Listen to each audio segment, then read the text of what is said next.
gets recruited, right? To, of course, join the real evil guys. We've already kind of seen this thing, so I think I like to set up, right, of course, that spoiler clip. I like to set up, of course, that Clayman is actually just the weakest clown. He's like, I want to be part of the Clown Alliance. They don't respect me, you know. Tear, footman, look down on me. I'm so weak. You know, no one likes me, right?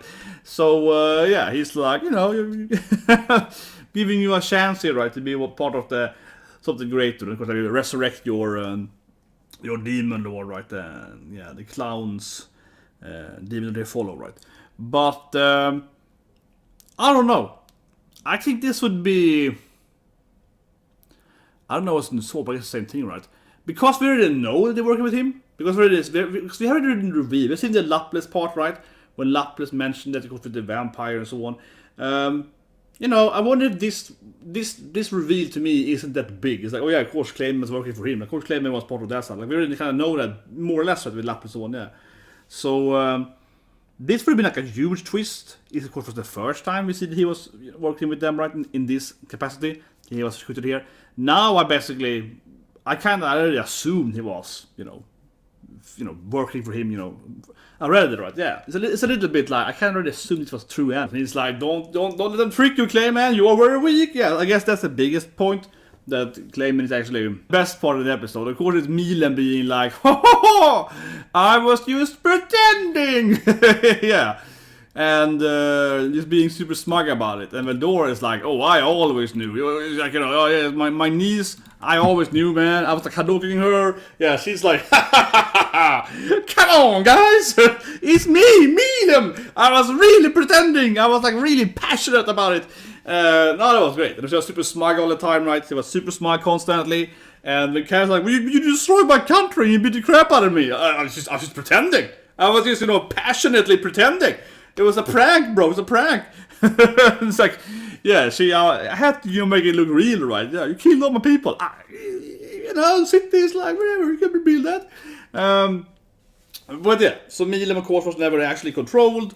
Of course, I said it earlier, there was a possibility, and it is the one that makes the most sense that MILIM was to start to be controlled, especially during this fight when Clayman is trying to take over Shion, and he can't control Shion. You're like, well, if you can't control Shion, why would you be able to control MILIM, right? That being said, though, it's kind of fun to have. Half of all the demons are like, oh, I knew that, right? And Ramirez is like, I always expected that. Yeah, so, of course, some of them knew, some of them didn't. You have to blame Raphael's son for kind of, you know, dissing Rimmer and just telling him. She was, of course, analyzing. Yeah, she was analyzing the goddamn gem, right? And I was like, oh, I can't. It's no magic being used. She obviously just trolling Rimmer. She just told him that, oh, I can't. Of course, I can't take it off because, you know, going full on. He's turning into a full on, you know, I'll say it, like Japanese pop culture guy. He's like, yeah, Tetsumaki Senpu.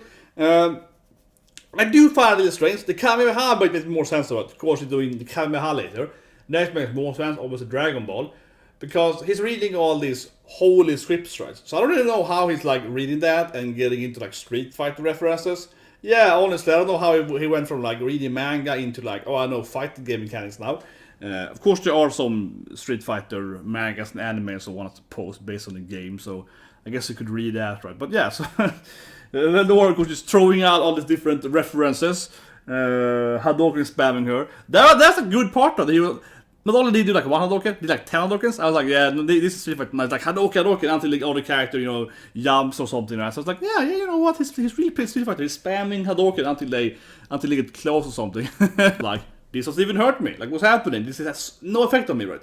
And then I was like, well, if he can't even control Shion, how will he be able to control MILIM, right? So at this moment, I was like 99% sure right, that MILIM was faking it because, of course, yeah, if Shion is immune to it, or more or less immune to it, right?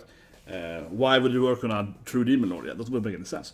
Dragon Girl, yeah. But I feel kind of sorry for Clayman, honestly. He's almost a super mean bad guy. But as I kept in the reaction part, I kind of feel sorry for him. He's just getting owned, man. Yeah, he's trying all his mechanics, right? He's trying all his puppet magic, and he's transforming, going like a hollow form. It's like he's doing like Bankai and so on. And Shion is like, whatever. He's like, yeah, you slapped like a baby, right? Shion just owning him every second. I really feel sorry for him. Yeah, genuinely. Yeah, he's like, whatever. Yeah. That doesn't even bother me. Yeah, like it feels a little too easy for her. But it's a lot of good, I guess, Shion fan service, especially in episode. Yeah, I mean, a lot of Shion angles, right? He looks cool, but yeah, they have to draw her. Super kawaii MILIM was the best part. How smug she is. She was like, that's right, I fooled all of you. No one believed me. Yeah, it's good seeing her be so proud of her tray, right? And of course, Kagan was the guy next to Frey with the harpy thing. But it was good though that Frey was like, of course I have the MILIM. Did you have what I gave you? Well, yeah, I have the meat. You're my best friend with Frey. It's like that. Yeah, he's adorable. Yeah, you have what I need. You have what I need. It's like yeah. This is very important for her. She kept protected her gloves, right? Her meeting gloves while she was pretending to be controlled. Like very, very important. What are our best friends for, right? But anyway. I think next episode, I think it's the final episode, right? I do believe so.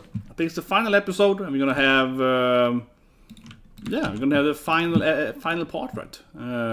And see how that goes. I think so. It's the ultimate episode, and then I don't think it's a next season announced. Yeah, next episode is final, right? So yeah, see you guys with that next week. The final episode, I guess we're gonna defeat True Demon Lord Clayman then. Which seemed really easy though, right? It seems that, because Rimmaru is like, I can't take this guy alone. You guess it's worse, yeah. So this seems to be also easy for some reason. But I'm gonna guess next episode it's gonna be, of course we're gonna fight Clayman in True Demon Lord form. And after that, we're probably gonna go back to the clowns, right? And see the other parts. I mean, that's some kind of cliffhanger.